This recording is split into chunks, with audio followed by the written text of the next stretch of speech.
तो आज हम क्या चालू करने वाले हैं, इकोनॉमिक्स के एमसीक्यूज, और उसके अंदर क्या करने वाले हैं हम लोग, जितने भी एमसीक्यूज जो बुक का कवर होने वाले हैं वो सारे करने वाले हैं। इकोनॉमिक्स में क्या होता है कि मोस्टली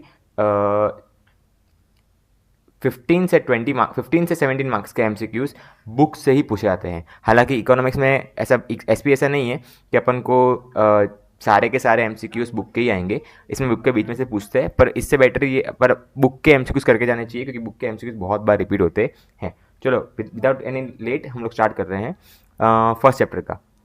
फर्स्ट चैप्टर का नाम क्या है, graphs in economics. First MCQ क्या लिखा हुआ है, for which type of distribution a diagram is drawn. अगर डायग्राम लिखा हो, डायग्राम, तो क्या होता है, डी फॉर डी, डिस्क्रीट या फिर डिसकंटिन्यूअस। ठीक है, समझ आ रहा है। और अगर ग्राफ लिखा हो तो क्या करने का, आप उनको कंटिन्यूअस करने का। याद रहेगा इतना? हाँ बोलो हाँ।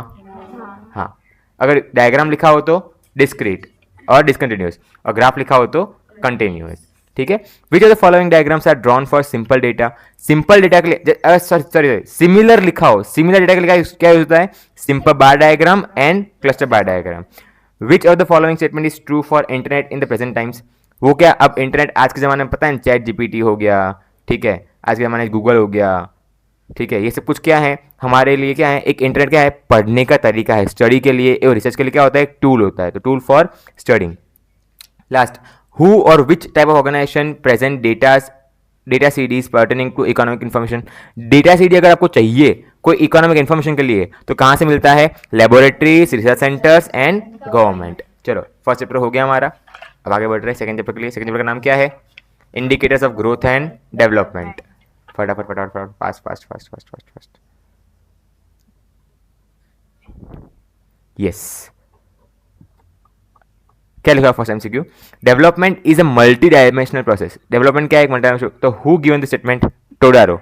अगर याद आए कि मल्टी नाम आए, मल्टी, तो मल्टी से क्या आ रहा है आपको, टोडारो। देखो कुछ एमसीक्यू ऐसे होंगे जो लॉजिकल होंगे तो आपको वो याद करने की जरूरत नहीं रहेंगे, पर कुछ एमसीक्यू ऐसे होंगे जो क्या होंगे, याद करने ही पड़ेंगे, तो ये याद करने वाला एमसीक्यू है। तो मल्टी याद आए तो क्या करना है, टोडारो। ठीक है, हाँ, विच कंसेप्ट इज क्वालिटेटिव, क्या, इकोनॉमिक डेवलपमेंट। देखो ध्यान रखो, ग्रोथ रेट होता है ना, उसमें परसेंट आता है, परसेंट आता है, पता है, फिगर आती है एक, ठीक है, फिर पर कैपिटल इनकम में भी अमाउंट आती है एक, ठीक है, इकोनॉमिक ग्रोथ में भी 1% आता है, ठीक है, पर इकोनॉमिक डेवलपमेंट है ना, उससे कोई भी ऐसा परसेंट वगैरह कुछ आता नहीं है। इसके लिए वो ऊपर के तीन है ना, वो क्वांटिटेटिव है, और ये क्या है, क्वालिटेटिव है। ठीक है, what was India's ranking in the world according to SDI. क्या रैंक था, 130। What was the per capita income of India, क्या था, अगर 2014 में क्या है, कितना इनकम पर कैपिटल इनकम था, डॉलर्स के टर्म में अगर देखने जाए तो 5497 था। क्या था, 5497, ध्यान रहेगा इतना।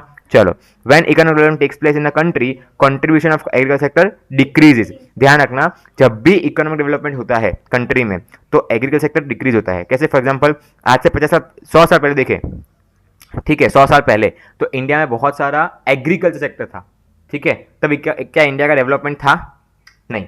आज के ज़माने में हमारा जो ये एग्रीकल्चर सेक्टर है वो सिर्फ 49% लोग ही कर रहे हैं, ठीक है, मतलब 51% लोग कुछ और कर रहे हैं, या तो वो इंडस्ट्री में है या तो वो सर्विस में है, ठीक है। तो क्या आज इंडिया डेवलप कर रहा है, हाँ, मतलब एग्रीकल्चर सेक्टर डिक्रीज होता क्या होता है, हमारा कंट्री का इकोनॉमिक डेवलपमेंट बूस्ट होता है। What is the maximum value of PQLI. PQLI maximum value कितनी होती है, 100, पता है, 0 से लेकर 100 के बीच में फिगर होती है, तो मैक्सिमम वैल्यू कितनी होगी, 100 होगी। What is the value of HDI, कितना होता है, 0 से लेकर 1। ध्यान रखना, पी क्यू एल आई पूछे तो वो 0 से लेके 100 तक होता है, ठीक है, पर अगर पूछे एच डी आई तो एच डी कितना होता है, 0 से लेके 1। ध्यान रहेगा, मिक्स मत करके आ जाना। वो लोग देखो उन्होंने 100 भी दिया हुआ है, तो कोई भी ऑप्शन रटने से पहले ध्यान से देख लो किसमें क्या रटना है। समझ आ रहा है, क्लियर हो रहा है। चलो, जनरली यहाँ पे आप 100 रट के चले जाओगे, देखो नीचे 100 भी दिया हुआ है, पर होगा क्या वहां पे जाके कि आपको 0 to 1 टिक करना होगा और आप 100 करके आ जाओगे, इसलिए रटना नहीं है, समझ के जाना। समझ आ रहा है ना, ठीक है, समझने वाला रटना होना चाहिए आपका। Generally which countries are related to concept of economic growth develop. ध्यान रखना, जब भी इकोनॉमिक ग्रोथ की बात करें तो क्या होता है, डेवलप्ड कंट्रीज यूज होती है। और लास्ट एमसीक्यू इस चैप्टर का, what dash was the first in SDI, कौन था, नॉर्वे। नॉर्वे हर बात में आगे ही है, नॉर्वे हर बात में आगे ही होगा, देखना आप जब नोटिस किया होगा तो। चलो हमारा third chapter, money and inflation. बहुत आसान वाला।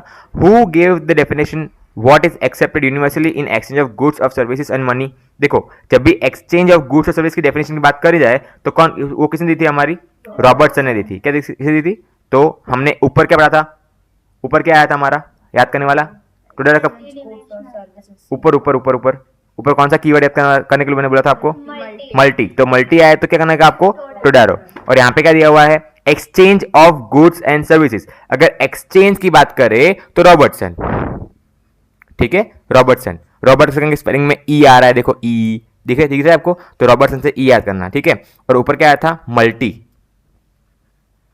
मल्टी में देखो टी आ रहा है, तो टी से क्या आया, टुडारो। याद रहेगा इतना, ठीक है। चलो next, okay. What is type of inflation called when the increase in demand. Demand से अगर डिमांड से होता है, डिमांड ही बोलेंगे, डिमांड पुल बोलेंगे, क्या बोलेंगे, demand pull. What is the value of money constant and steady price increases. देखो अगर जब भी हमारा मनी का sorry value of money during constant and steady price increase, अगर स्टडी प्राइस इंक्रीज होता है, वैल्यू ऑफ मनी क्या होती है, डिक्रीज होता है। इन शॉर्ट ऐसा बोल सकते हैं, प्राइस इंक्रीज तो हमारी वैल्यू ऑफ मनी डिक्रीज। क्या समझ आ रहा है आपको, ठीक है। चलो, what is the type of inflation when government controls inflation via rules और लॉस सप्रेस। देखो जब भी गवर्नमेंट कोई भी इंसान कंट्रोल करता है ना, तो उसको ऐसा बोलते हैं कि उस टाइप के इन्फ्लेशन को बोलते हैं suppress inflation.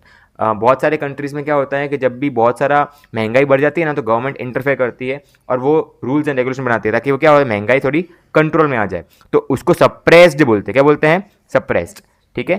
Which economist believes that the true inflation is caused when there is a rise in price even when there is a full employment, Keynesians, ठीक है। अब राइज इन प्राइस बोले या true inflation की बात करें तो कौन आएगा, केनिया जाएगा। तो हमारा तीसरा वर्ड कौन सा आ गया, ट्रू इन्फ्लेशन की बात करी जाए तो हमारा कौन सा आएगा, केनियस, ठीक है। आपको ज़्यादा रटने को बोल नहीं रहा मैं, जितना रटने को बोल रहा हूँ उतना रट लेना, ठीक है, या फिर कहीं कहीं नोट्स में लिखते जाना, क्योंकि ये 3 के ऊपर अपन को रटने हैं, ठीक है। देखो, what is the economic system called the allows that allows exchange of rice instead of cloth. Obviously चावल के बदले कपड़े लेना है तो कौन सा होगा, barter system. Which of the following can be used as a best means for storage value. यहाँ पे कॉइन्स दिख रहा है, पर ऑप्शन में अगर पेपर मनी दिए, ठीक है, या आपको कहीं आपको ऐसे दे बैंकिंग मनी, तो ध्यान रखना वो जो बेस्ट मीन्स होगा ना वो ही टिक करना। पर यहाँ पे देखो crops, animals, stones, minerals and coins, इनमें से कौन सी इसको हम लोग स्टोर कर सकते हैं बेस्ट तरीके से, तो कॉइन्स को सबसे ज्यादा बेस्ट तरीके से स्टोर कर सकते हैं। क्या आपको ये समझ आ गया। हमने यहाँ पे अब तक हम लोग 3 कीवर्ड रट रहे थे। मल्टी का मतलब हो तो टोडारो, एक्सचेंज लिखा हो तो रॉबर्टसन, और ट्रू इन्फ्लेशन की बात करें तो केनियस, ठीक है, कीन्स या केनियस जो याद करना है आपको। Next last sorry 4th chapter, bank and monetary policy. First MCQ, what is the meaning of word bank. Bank ऐसी जगह होती है जहां पे क्या होता है, स्टॉक ऑफ मनी होता है, ठीक है। How many major types of deposit exist in banks, 3, ठीक है।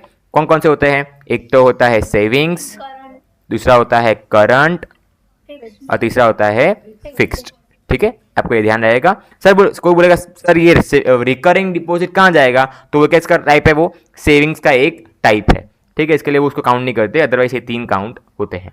चलो, short term lending is theoretical sense is for what period. Short term कितना होता है, हमें शॉर्ट टर्म की बात हो ना, शॉर्ट टर्म तो वो 1 साल का ही होता है। कितना साल का होता है, 1 साल का, अप टू 1 ईयर, ठीक है। किसी को ये समझ नहीं आता हो अप टू क्या होता है, अप टू यानी वहां तक, समझ आ रहा है, तो 1 साल तक। What is central bank. Central bank क्या होती है, एक अपेक्स बैंक होती है। अपेक्स इंग्लिश वर्ड है, इंग्लिश मीडियम वाले बच्चों को इंग्लिश नहीं आता होता है, इसके लिए बताता हूँ। अपेक्स यानी क्या होता है, जो सबसे ऊपर होता है ना, उसको बोलते हैं सर्वोपरि। सर्वोपरि, ध्यान रहेगा, परि नहीं सर्वोपरि, ठीक है। What is the rate at which RBI borrows funds for very short term for the commercial bank. देखो आरबीआई अगर पैसा दे, क्या दे, पैसा दे, ठीक है, तो उसके अगेंस्ट जो भी रेट होता है उसको बोलते हैं रेपो रेट। पर अगर आरबीआई पैसा ले बैंक से तो उस केस में उसको बोलते हैं रिवर्स रेपो रेट। क्या इतना याद रहेगा, ठीक है। चलो ठीक है, ये हमारा 5 एमसीक्यूज हो गए फटाफट से। नेक्स्ट, एग्जाम में ये उल्टा कर सकते हैं, ध्यान रखना। देखो वो रिवर्स रेपो रेट वाला ध्यान रखना कि एग्जाम ऐसे बोलेंगे आरबीआई बोरो, यहाँ पे बोरोस फंड लिखा हुआ है ना 4th चैप्टर में, तो आप बोलेंगे मतलब आरबीआई फंड दे रही है, ऐसा लिखा होगा कभी कभी, तो उस टाइम पे रेपो रेट सिलेक्ट करना। पर बोरो बोले तो रिवर्स रेपो रेट, क्या ध्यान रहेगा? ठीक है, चलो नेक्स्ट।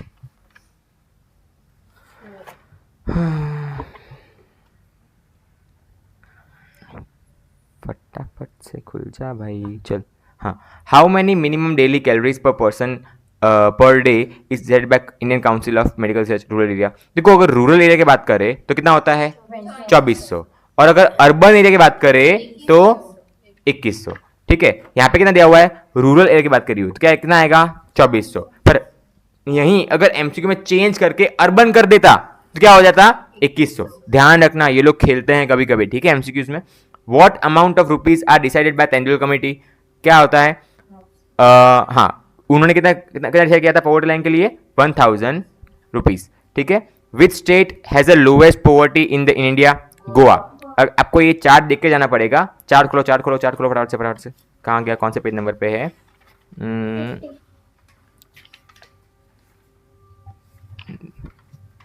50, ये रहा। हाँ ठीक है, देखो आपको बिलो 10% मतलब क्या होता है 10% से कम पोवर्टी, मतलब पोवर्टी है ही नहीं। वैसे कौन सा स्टेट है? गोवा, केरला, हिमाचल प्रदेश, सिक्किम। देखो सिक्किम का नाम ही नहीं सुना होगा, सिक्किम बहुत बड़ा, वो छोटा स्टेट है इसके लिए। पंजाब, आंध्र प्रदेश। ठीक है, ये क्या है ऐसे स्टेट जहां पोवर्टी नहीं होती।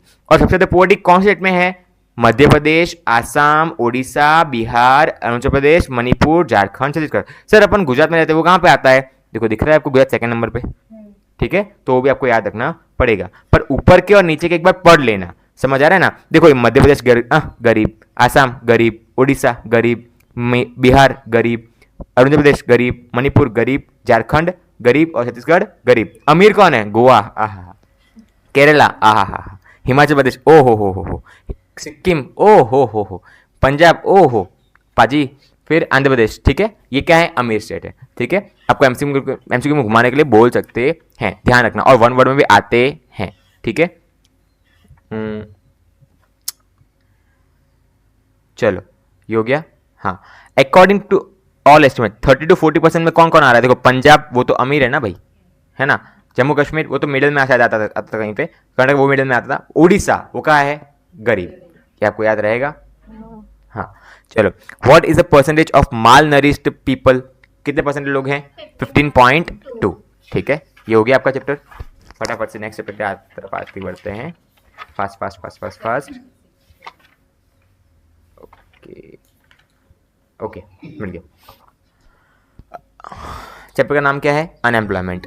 अ person is capable, willing and ready to work at current wage rate but not getting work is said as unemployed. जो काम करने की इच्छा है बट उसको काम नहीं मिल रहा, उसको अनएम्प्लॉयड बोलते हैं। उसको पुअर, गरीब नहीं बोलते, सरप्लस भी कुछ नहीं बोलते, वर्कर भी नहीं बोलते, क्या बोलते हैं? अनएम्प्लॉयड, बेरोजगार बोलते हैं उसको। ठीक है, compulsory nature of unemployment is seen in which context of labour supply?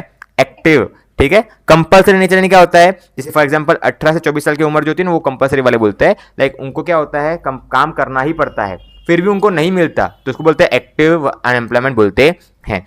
Who presented for measuring roads of measuring types of unemployment? किसे किया था? राजकृष्ण ने किया था, याद रहेगा इतना। अगर मेजरिंग रोड्स की बात की जाए, किसकी?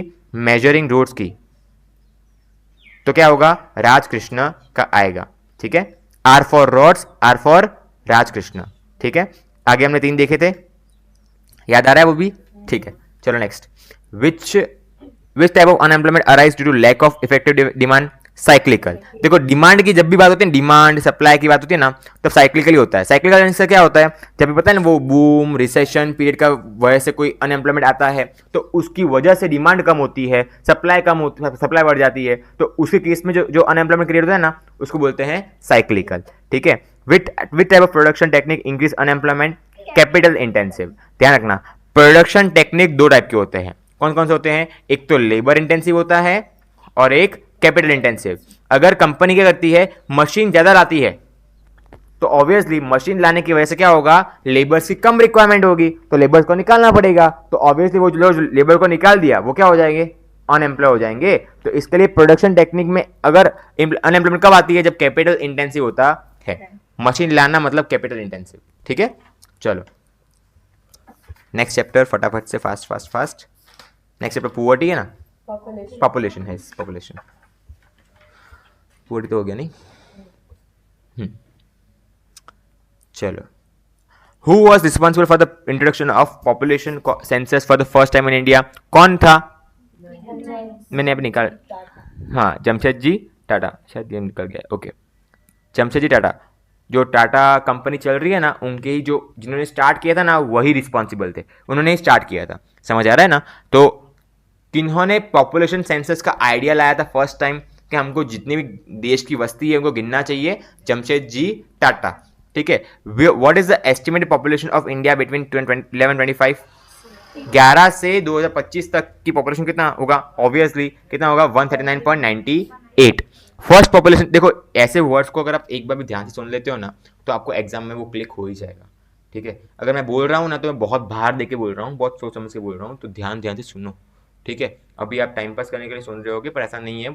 अगर ध्यान से सुन लोगे तो आपको एग्जाम में वो चीज़ क्लिक होगी कि ये कुछ पड़ा हुआ है। समझ आ रहा है ना? क्योंकि एमसीक्यू में इसको करना बहुत आसान है। समझ आ रहा है ना? 20 मार्क के आते हैं, तो 15 मार्क भी अच्छे स्कोर हो गए तो आपका स्कोर कितना बढ़ जाएगा। समझ आ रहा है ना? First population census was undertaken in 1951। How much, देखो पहला पॉपुलेशन सेंसस क्या होगा? आज़ादी के बाद। आज़ादी कब हुई थी? 1947, ठीक है। तो उसके बाद फर्स्ट ईयर कौन सा आया? 1 वाला, 1951। इसके लिए how much was India population 1901? 1901 में, ठीक है, यानी कि 100 साल पहले, यानी 125 साल पहले कितना था? 23.8 करोड़ था, बहुत कम था, ठीक है। How much was India population in 2011? 2000, अभी की बात है, 10 साल पहले कितना था? 121 करोड़ की जनता थी हमारे पास, ठीक है। In which year was planning, sorry, in which year was planning started in India? 1951। Planning start यानी क्या होता है? वो बहुत सारे लोग बैठ के उन्होंने फर्स्ट, फॉर एग्जाम्पल, पता नहीं है अभी 5 साल की सरकार चल रही मोदी साहब की, तो वो पहली 5 साल की सरकार कब चालू हुई थी? 1951 से स्टार्ट हुई थी। समझ आ रहा है? ठीक है। Which country in the world has largest population? China, ठीक है। अभी के टाइम में देखा जाए तो इंडिया ही फर्स्ट नंबर पे है, पर आपको इंडिया होशियारी मार के इंडिया मत लिख के आना, ठीक है। बुक के हिसाब से चाइना है। Which state in India has the highest female population in India? Sorry, which state in India has highest female population? जहाँ पे औरतें ज़्यादा हैं, मर्द कम है, कितने हैं? केरला है, ठीक है। How much was the female population per India? How much was the female population per 1000 male population in India in 2011 कितना था? 940। 2011 में फीमेल और मेल का रेशियो चेक किया था तो कितना था? 940 था। और अगर बोले कहाँ पे ज़्यादा है तो केरला है। What was the India's birth rate in 2011? 21.8, ठीक है। चलो बस अभी खत्म होने ही आया। कितने चैप्टर बाकी? भी 4 5, okay. How much percent population live in rural? हाँ देखो, अब ये चैप्टर बहुत इंटरेस्टिंग है, यहाँ पे बहुत सारा डेटा आएगा, ध्यान रखना, ठीक है। आगे के 3 चैप्टर है ना, वो भी सीक्वेंस में चलेंगे। एग्रीकल्चर आ गया है, इसके लिए बोल रहा हूँ, ठीक है, ध्यान रखना यहाँ पे। अब बताओ रूरल एरिया में कितने लोग रहते हैं? रूरल एरिया में कितने लोग रहते हैं? 68.8%। तो कैलसी उठाओ और चेक करो कि बताओ अर्बन एरिया में कितने रहते होंगे? 31.2। तो ध्यान रखना इतना चीज कि अगर वो लोग पूछे कि अर्बन में कितने रहते हैं तो 68.8 करके मत जाना। समझ आ रहा है कि नहीं आ रहा? ठीक है। इसके लिए जब भी अर्बन बोले तो क्या करना है आपको? 100 में से माइनस कर देना है। ऑब्वियसली यार, रूरल यानी क्या होता है? विलेज, गामड़ा, बरोबर। और अर्बन यानी क्या होता है? सिटीज, ठीक है। How much is the contribution of agriculture in national income? Agriculture बहुत कम पैसा देखो, एग्रीकल्चर वालों को ज़्यादा पैसा मिलता है? नहीं मिलता। तो उनका कंट्रीब्यूशन भी कितना होता है? कम ही होता है। समझ आ रहा है ना? जब हम लोग नेशनल इनकम यानी क्या होता है? हर एक इंसान कितना कमा रहा है। आपके पेरेंट्स कुछ कमा रहे होंगे, ठीक है, तो शायद हो सकता है वो क्या बोलते हैं, फॉर एग्जाम्पल बिजनेस में होंगे या कुछ सर्विस में जॉब कर रहे होंगे, वॉट एवर इट में भी, ठीक है। तो उसका अलग सेक्टर माना जाता है। वैसे एग्रीकल्चर ने खेती की इनकम कितनी है? तो कितनी है? 13.9% ही है। याद रखना, मैं आपको आगे लिंक करवाऊंगा। 13.9% याद रखना। एग्रीकल्चर कितना है? 13.9%. How much employment was provided. अब एम्प्लॉयमेंट की बात करें तो हाईएस्ट कितना कौन दे रहा है, एग्रीकल्चर कितना दे रहा है, 49% दे रहा है. यहाँ पे अगर चेंज करके इंडस्ट्री कर दे तो इसका आंसर बदल जाएगा, ध्यान रखना. यहाँ पे अगर एग्रीकल्चर पूछ रहा है तो हाईएस्ट 49% कौन दे रहा है, एग्रीकल्चर दे रहा है. When was NABARD started, 1982. याद रखना पड़ेगा ये वाला. When was utilization of green revolution applied on overall India, 1966. ठीक है. How much in is the use of pesticides per hectare in India, 0.5 kg. Which Institute of Agriculture, which is the Institute of Agriculture Research, ICAR. ICAR full form क्या होता है, Indian council of agriculture research. याद रहेगा इतना. एक marks में MCQ में, sorry एक मार्क्स में वो वन लाइनर में वो लोग पूछते हैं फुल फॉर्म्स, तो फुल फॉर्म सारे करके जाना एक बार.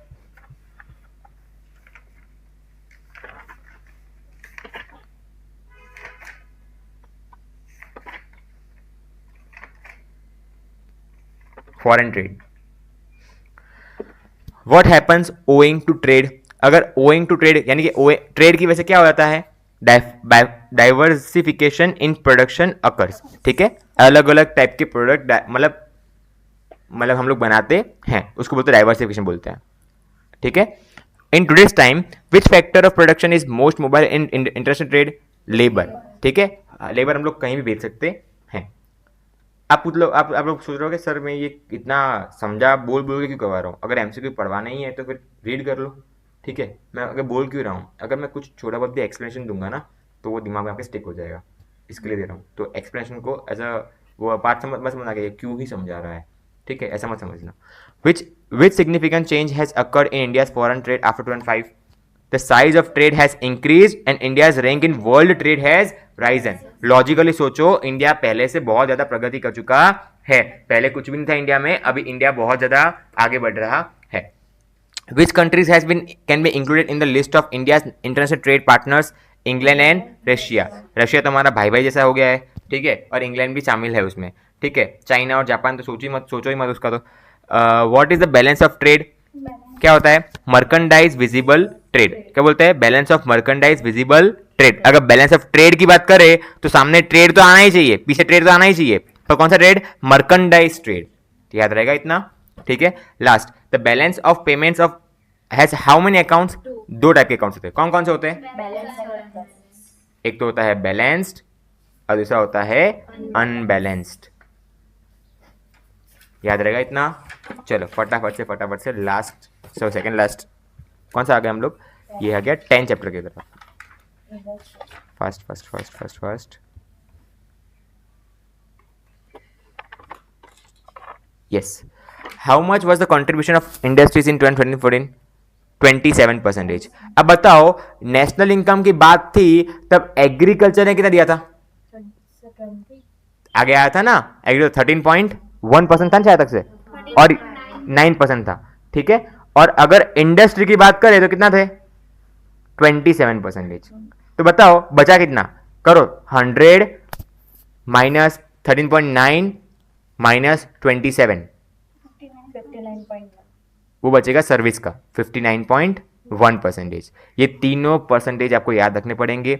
नेशनल इनकम की बात आए तो ध्यान से एमसीक्यू रीड करना कि वो इंडस्ट्री का पूछ रहा है, एग्रीकल्चर का पूछ रहा है या फिर सर्विस का पूछ रहा है.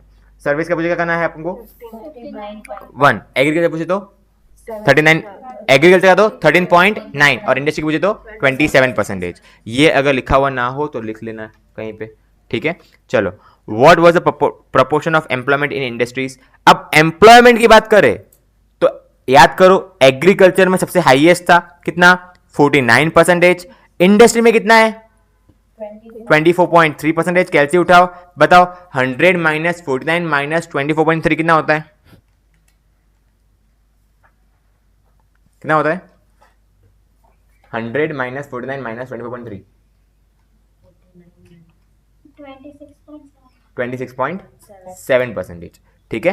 तो ये कितना हो गया, ये थर्ड वाला क्या हो जाएगा, आपके सर्विस इंडस्ट्री का हो जाएगा. एम्प्लॉयमेंट की बात करें तो. ठीक है. कितने याद रख पाओगे आप लोग. देखो इससे कितने एमसीक्यू कवर हो जा रहे हैं, 6 एमसीक्यू कवर हो रहे हैं. यानी कि ये चार्ट से आपको बहुत सारा क्लैरिटी मिल जाना चाहिए. ठीक है. अलग अलग जगह लिखा हुआ है, इसके लिए मैंने एक जगह लिखवा दे रहा हूँ आपको. ठीक है. How much investment is needed in large scale industries. More than 10 crore. अगर आपको बड़ी बड़ी इंडस्ट्री बनानी है तो कितना कितना इन्वेस्टमेंट चाहिए होता है? 10 करोड़ से ज़्यादा इन्वेस्टमेंट चाहिए होता है। What is public sector? Sector run by government. जो गवर्नमेंट, देखो पब्लिक यानी ऐसा नहीं होता जो पीपल रन करते हैं, ठीक है। पब्लिक यानी क्या होता है? गवर्नमेंट। फॉर एग्जाम्पल एसबीआई है, ठीक है, वो गवर्नमेंट की बैंक है, हाँ, तो पब्लिक बैंक बोलते हैं। क्या बोलते हैं? Public bank. समझ आ रहा है आपको? ठीक है। When was the implementation of SEZ special economic zone started? 2000 के साल में स्टार्ट हो गया था। याद रहेगा इतना? चलो, हमारे गुजरात में एक SEZ है जिसको हम लोग क्या बोलते हैं? सूरत। पता है ना? नहीं पता? सूरत एक SEZ है। तो सूरत बताओ, SEZ को डिक्लेयर करने के बाद कितना डेवलप हो गया आज सूरत? ठीक है, पहले शायद कुछ भी नहीं था 5 साल पहले।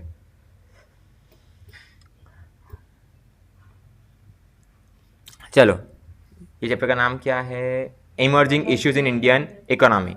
इन विच ईयर इकोनॉमिक रिफॉर्म्स? बताओ। LPG, liberalisation, privatisation and globalisation, कब लाया गया था? 1991 में।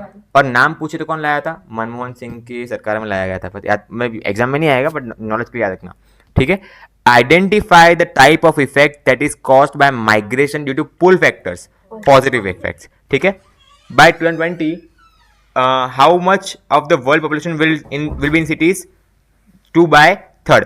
मतलब टोटल पॉपुलेशन 1 होती है तो 1/3 हो जाएगी रूरल में और 2/3 कहाँ हो जाएगी? अर्बन में हो जाएगी। In which year the definition of urban areas was liberally given? 1951। Urbanization क्या होता है, अर्बन एरिया क्या होता है, उसकी डेफिनेशन पहली बार कब दी गई थी? आजादी के तुरंत बाद 1951 में। Approximately what was the percentage of population living in cities? 32%, ठीक है। 2011 में सिटीज में कितने लोग रहते थे?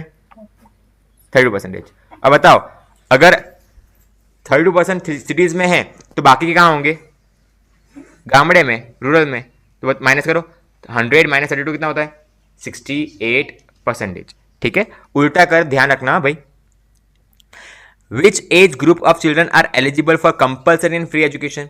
कंपल्सरी एजुकेशन मिलना ही चाहिए, ठीक है। आपके आसपास के गामड़े की स्कूल यानी कि सॉरी गवर्नमेंट स्कूल है? हाँ है। तो कौन कौन सी है? मतलब जो भी होगी, तो वो क्या होगा? 6 to 14 ईयर्स के बच्चे वहां पढ़ते ही होंगे, ठीक है। वो कंपल्सरी एजुकेशन होता ही है।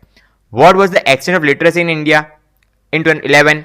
74.04%, ठीक है। लिटरेसी का मतलब जिसको पढ़ना लिखना आता हो। तो 2011 में जब कैलकुलेट किया था ना कि कितने लोग पढ़े लिखे हैं, तो क्या था? 74.04%।